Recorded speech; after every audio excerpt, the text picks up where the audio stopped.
Now, LG were being pretty coy about the name of their third black label handset, and then it was revealed. The name was Secret. Yeah, the LG Secret, get it?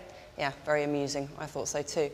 Anyway, its predecessors, the Chocolate and the Shine, very pretty phones, but a lack of impressive features. Now, the LG Secret addresses that in quite a few ways. Well, firstly, it's a very slim phone, only 11.8 millimeters thick, but it still manages to pack in a 5 megapixel camera there.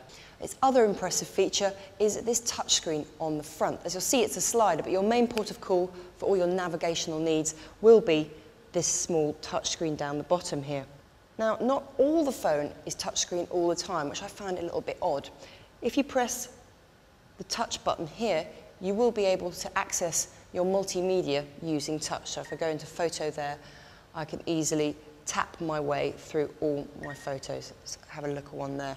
And this is where things become a little more iPhone-esque, and I put emphasis on the little there. It has accelerometers, so you can rotate your photo easily, as well as a zoom function, though of course nowhere as nice as multi-touch.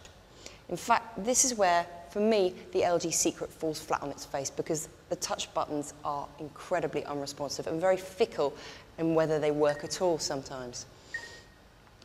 However, the motion sensors tend to be pretty good, and you can use them, for example, in games, as I'm doing here now, to guide a little ball around a maze. Now, there's also a very decent music player on there, which you can navigate through touch-sensitive buttons, and an FM radio thrown in for good luck. If you come out of that touch menu, you won't be able to use touch-sensitive controls on the main display, just down on those navigational buttons at the bottom. Now let's have a look at the camera. Press the little camera button on the side, it should go straight in there.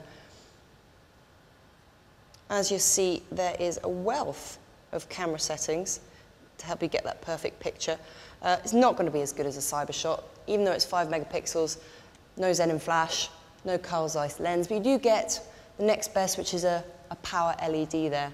But what's really impressive on the camera front is its video performance. Now, it's basically nicked that prowess from the LG View 2. You can record video up to 30 frames per second. If you go down a notch to QVGA quality, you'll be able to record slow-mo footage at 120 frames per second, or speed it up to about 6 times normal speed.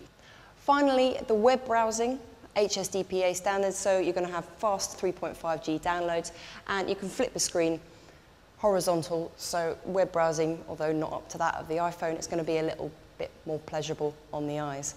Now, personally, I find the unresponsiveness of the LG Secret really gets on my nerves, not least the fact that I have to wipe it every 5 minutes to get off my fingerprints.